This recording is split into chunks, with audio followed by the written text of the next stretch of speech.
Let's turn our attention to the 2025 budget proposal, where 4.9 trillion naira was allocated to the defense and security sector. This allocation represents a significant increase from the previous year's 3.25 trillion naira. With reference to the previous year, there are concerns if the increased allocation will translate to improved security. Sifoni Sen reports.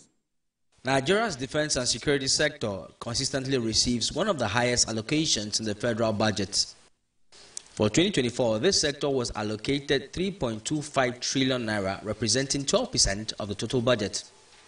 For the 2025 budget proposal, Nigeria has allocated 4.91 trillion naira to the defense and security sector, representing approximately 10% of the total budget.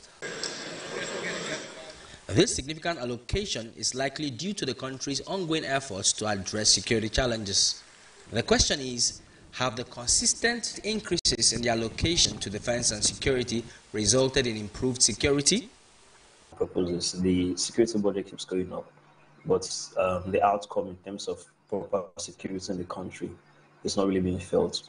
If we assume 100% to release, and even if we assume 100% adequacy of the funds, which of course is never the case, at best, the allocation to the defense and security sector will only address the kinetic aspect of the challenges, which means it will be almost as good as treating just the symptoms and leaving the causes untreated. Referencing the Crime Experience and Security Perception Survey by the National Bureau of Statistics, the federal government insists there's been a reduction in kidnapping in the south, as well as armed banditry and cattle rustling in the north. The launch of the Anti-Kidnapping Fusion Center is part of the government's effort in curbing the menace of kidnapping. This menace demands a robust multi-agency approach, which the multi-agency anti-kidnap fusion cell embodies. But the persistent security challenges would require a lot more than kinetic actions. What then happens to the issues of unemployment, the issues of poverty, illiteracy, ungoverned spaces, cultural beliefs, and many other things that I've talked about, all of which have direct impact on security?